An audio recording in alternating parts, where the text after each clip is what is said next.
I had a pretty normal childhood, went to university studying economics, thinking I was going to go into finance when I left uni. And after a bit of work experience, decided that I needed a little bit more, something that was a bit more stimulating than that. And through sort of luck and fortune and persistence, I ended up joining the Royal Marines as an officer, which was pretty transformational for me. I'd sort of never really found my place, I guess, until then. And suddenly I was with all these other crazy people who were actually quite a lot like me. And yeah, so it was a sort of fantastic 18 months going through my officer training. And then my 26-year career was really in three chunks. The first sort of third was as a junior officer, leading men on operations around the world, pushing myself sort of physically and mentally as hard as I could.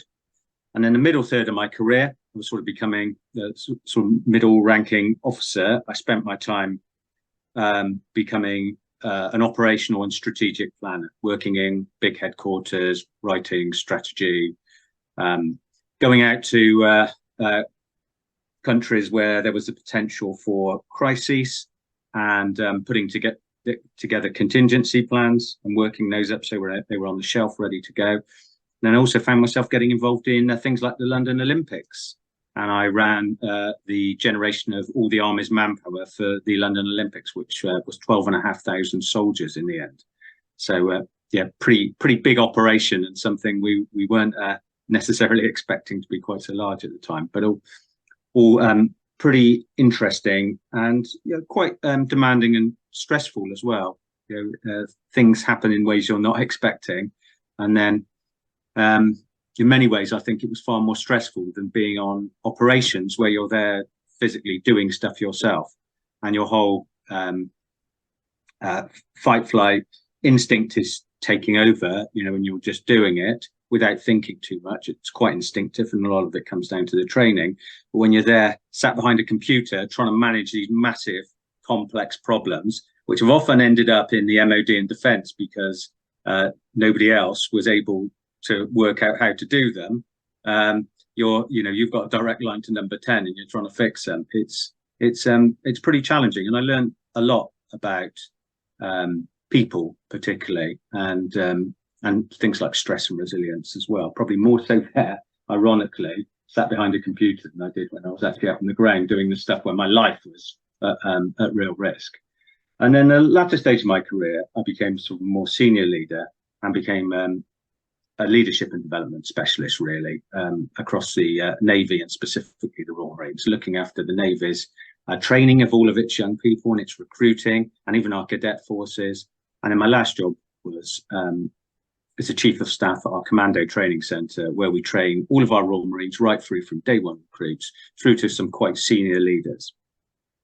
And whilst I was in that job, I sort of starting to get this sense, like you do sometimes, that your career is culminating, and you and the organization, and it's the same for any of us, whether it's the military, other public sectors, or if you work for a big corporate, that you've become institutionalized and you're part of this really powerful culture, and you come to a juncture where either you're separating because of time, or maybe you're choosing that you're diverging from that culture. And that's the way I sort of felt. So I was looking for other opportunities, not too deliberately to start with, but I just sensed that maybe it was time for something new.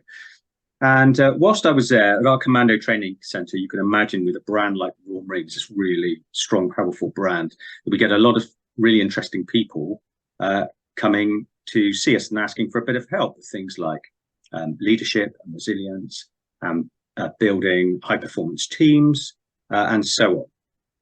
And so whilst I was there, we had organisations like HSBC coming to us, and we ran a programme for their international managers, which is their top talent programme from around the world. And they would fly in their young top talent from around the world, and we'd run an immersion programme for a week doing all the sort of things I've just talked about. And we did similar programmes for people like Swiss Re, VW, and so on. So we were sort of running a business school, really. It was never quite defined. We didn't have a brochure or anything, but that's what I was doing. We also had elite sports teams coming to us. So at the time, Gareth Southgate had just come into the job as the England manager. And I was approached about running a program for the England football team, which we did. We ran a program in secret over 3 days. And it was really a sort of cultural reset program. The England football team had been massive underperformers. I could barely watch the team at that point. When they came to us, we helped do a cultural reset program for them in secret, which was absolutely amazing. And, since they've been a really successful team, and it's been fantastic following the team. And I'm sure it's only a matter of time before they win a competition. So that was super exciting. All of that wrapped together was the inspiration for forming Mission Mindset. And with my business partner, good friend, Alex Gibson, who I'd known for about 20 years in the Marines, and he was also working at Commando Training Centre with me. He was the head of leadership for the Royal Marines. So between the two of us, we sort of tested our product and seen there was an appetite in the market for all the things that we'd learned a lot about over our time. We'd managed to get some good connections. So we decided that we're going to start Mission Mindset. So we founded a business about a year before we left. And then we used that time to sort of more deliberately build our network and test our proposition. And then we left and hit the ground running and went straight into, at the time, mostly delivering what we've been doing in the Marines, which was offsites. Now, our proposition has grown over the sort of 5 years that we've been doing that. And so although we do that and it's our core product, and it's sort of differentiated from the market because although it's inclusive what we do sort of do our outdoor piece, we do a bit of survival, we might throw people off some cliffs in the nicest possible way, obviously attached to ropes. And so we'll do a bit of that stuff, but in an inclusive way. But also we'll do the more sort of traditional consultancy piece. And we've learned from organizations that we've worked with and partnered with, particularly in our early days. Corn Ferry were bringing us along to a lot of their events, and we saw how they did business, and it was really impressive. And I guess, as you do, it's a great way of accelerating your own growth and learning. We observed that, and then we took that, made it our own, made it authentic to ourselves, but sort of took that best consultancy practice and overlaid our unique experiences and our own flavour on top of our proposition. And now we do that embedded within leadership programs. So we'll generally run a leadership program for an organisation, and mostly for their most senior leadership teams. That's what we're interested in, because that's what delivers real change. Often they will then cascade down within an organisation, and we'll run them for more junior leadership teams. But we always look to start at the top with the CEO, who's the most important person that determines the whole culture of the organisation. And we'll generally run the first hit of that over about 9 months to a year. So we'll do an assessment phase. We'll run the sort of offsite that I've just talked about, and then we'll do some follow-up events, and we'll do some follow-up assessments as well to see how they're getting on. We've got a whole load of tools to do that. Every one of our programs is bespoke. We obviously use sort of standard type package, standard building blocks, but they are bespoke. So that's a sort of that part of the business as it developed in Mission Mindset. What we also found, we're all trained coaches, and we sort of got qualified whilst we were in the Marines. And as we sort of built the business, we found that there was a real appetite for, because of our experience of dealing in extreme situations and extreme stresses, and really understanding people from being in those positions with people, there was a real appetite for executive coaching. And it's something that I'd always been interested in, sort of in the latter stages of my career, is how to get the best out of people. Obviously, I was an L&D professional, so you'd expect that to be the case. And so a big chunk of our business now is providing executive coaching. And Alex and I and some of our associates have portfolios of executives that we coach. And I really enjoy that because it's a long-term, deep trust relationship. And I found that really important to have that. I had it in the Marines, that real sense of trust. And that has been able to replace that bit of my life that was missing, which when we were running our leadership programs, although you have some of that trust in the short term, it's a bit transactional and short term, whereas executive coaching has given me those really long term, deep relationships where I go on long-term journeys with people, not just in the job they're in, but when they change jobs, I go with them, and we start another journey together. And so that's really good. So they're the sort of two key elements of our business at Mission Mindset. It's been absolutely fantastic. It's not been without its issues.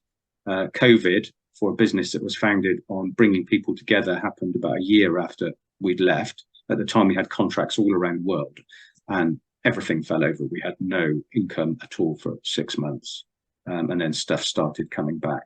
So it was tough. But you need some of that adversity. That's what makes you appreciate the good times. So I have no regrets at all. It's been absolutely fantastic. I guess in terms of going from, people often ask me, did you find it tough leaving the Marines? And my answer is not really, because I took ownership of the situation, and I'm that type of person.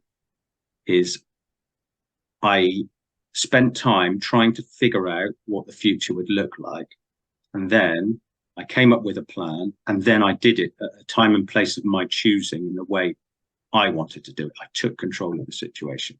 And when I coach people, I always urge them to do the same, and I mentor some quite young people, and I tell them that when you're young, the temptation is to think that the people you work for, they know all of the answers and they're looking after your interests.